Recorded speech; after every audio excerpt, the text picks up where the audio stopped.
Welcome to Raja academy. तो देखिए, आज मैं इस वीडियो लेक्चर के माध्यम से आपको एक ट्रिक कराऊंगा जो कि मैथ से संबंधित है और आपको बहुत सारी जगह वो काम में आएगी।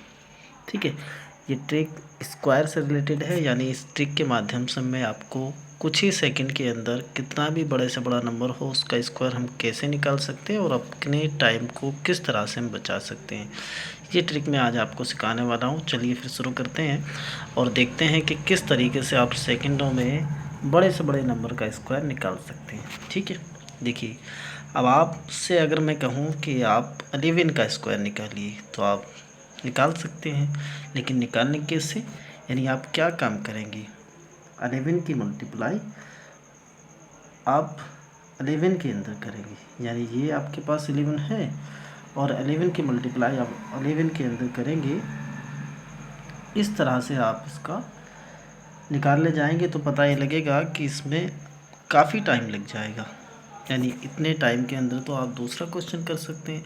कहीं ना कहीं हमारे लिए लॉस, मतलब कहीं ना कहीं हमारे लिए टाइम कंज्यूमर मेथड है। यानी अगर आप इस तरह से स्क्वायर निकालने चलेंगे तो पता लगेगा कि आपको एग्ज़ाम हॉल में टाइम कम पड़ जाएगा और जो क्वेश्चन आप कर सकते थे उसको भी आप नहीं कर पाएंगे।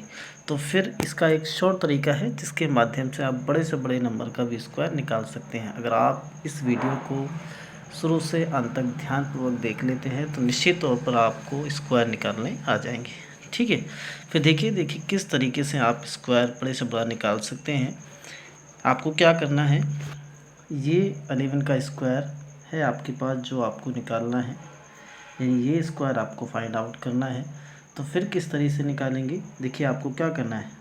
सबसे पहले 1 जो लिखा है इस 1 का स्क्वायर करना है, लेकिन 1 का स्क्वायर 1 होता है, आपको 1 नहीं लिखना है, 0 1 लिखना है।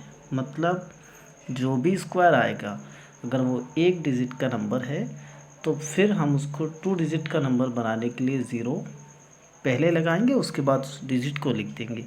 लेकिन अगर 2 नंबर का आपका स्क्वायर आता है तो उसको एज इट इज़ लिख देंगे। जैसे अगर 1 का स्क्वायर आपने लिखा तो 1 आया, लेकिन उसको 1 ना लिख के आप 0 1 लिखेंगे। उसके बाद दूसरा 1 जो यहाँ पर दिया गया है फिर उसका स्क्वायर करेंगे, लेकिन ये भी 1 आएगा। अगर ये 1 आएगा तो इसको भी हम कैसे लिखेंगे, 0 1। अब आपको क्या करना है, अब आपको ये करना है कि यहाँ पर जो ये 1 1 1 और 2 दिया गया है इन तीनों की आपस में मल्टीप्लाई करनी है।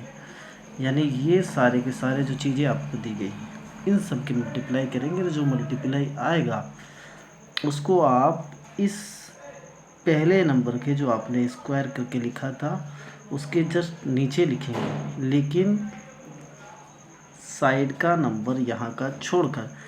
यानी ये 2 आया है ना, जब इनकी आप मल्टीप्लाई करेंगे तो ये 2 आएगा। इस 2 को आपको यहाँ ना लिखकर एक डिजिट छोड़कर लिखना स्टार्ट करना है और फिर इन दोनों को ऐड कर देना है। अगर आप ऐड करेंगे तो 1 का 1, 0 2 2 1 का 1। हम जानते हैं कि 11 का स्क्वायर 121 होता है।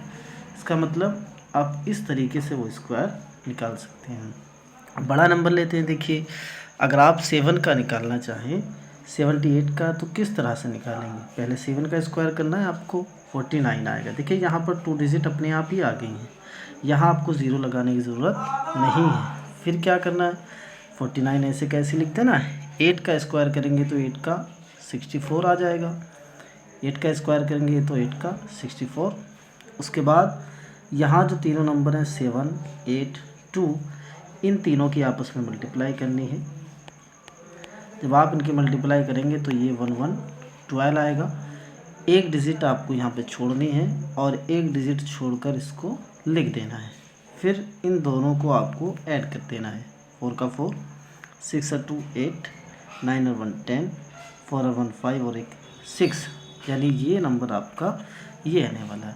इसी तरीके से और एग्जाम्पल भी हम कर लेते हैं। देखिए अगर आपको 52 का स्क्वायर निकालना हो तो आसान है, आपको क्या करना है, 5 का स्क्वायर 25, 2 का स्क्वायर 4 और उसके बाद जो ये तीनों डिजिट हैं 5 2 एंड 4, इन तीनों के आपस में मल्टीप्लाई करेंगे। 5 मल्टीप्लाई 2 मल्टीप्लाई 2, 5 2 जा 10, 10 2 जा 20। ये डिजिट आपको छोड़ देनी है एक डिजिट छोड़कर नंबर लिखना है, तो 4 का 4 0, 5 to 7 2, ठीक है। और इसी तरीके से आप 57 का निकाल सकते हैं। 5 का स्क्वायर करेंगे 25, 7 का स्क्वायर करेंगे 49। फिर उसके बाद यहाँ जो तीनों नंबर लिखे हैं 5 7 2, आपस में मल्टीप्लाई करेंगे तो 70 आएगा।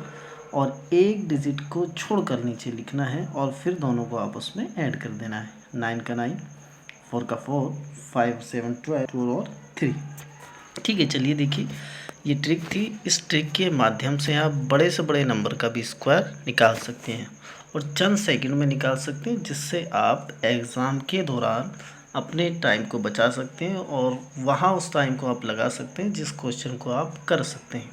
अगर आप पहले वाले मेथड से स्क्वायर निकालने चले गए तो कहीं ना कहीं आपका वो मेथड टाइम कंज्यूमर होगा और आप कोई ना कोई ऐसा सवाल छोड़ के आएंगे जिसको आप कर सकते हैं, ठीक है। तो चलिए फिर, bye, tata, okay, thank you very much.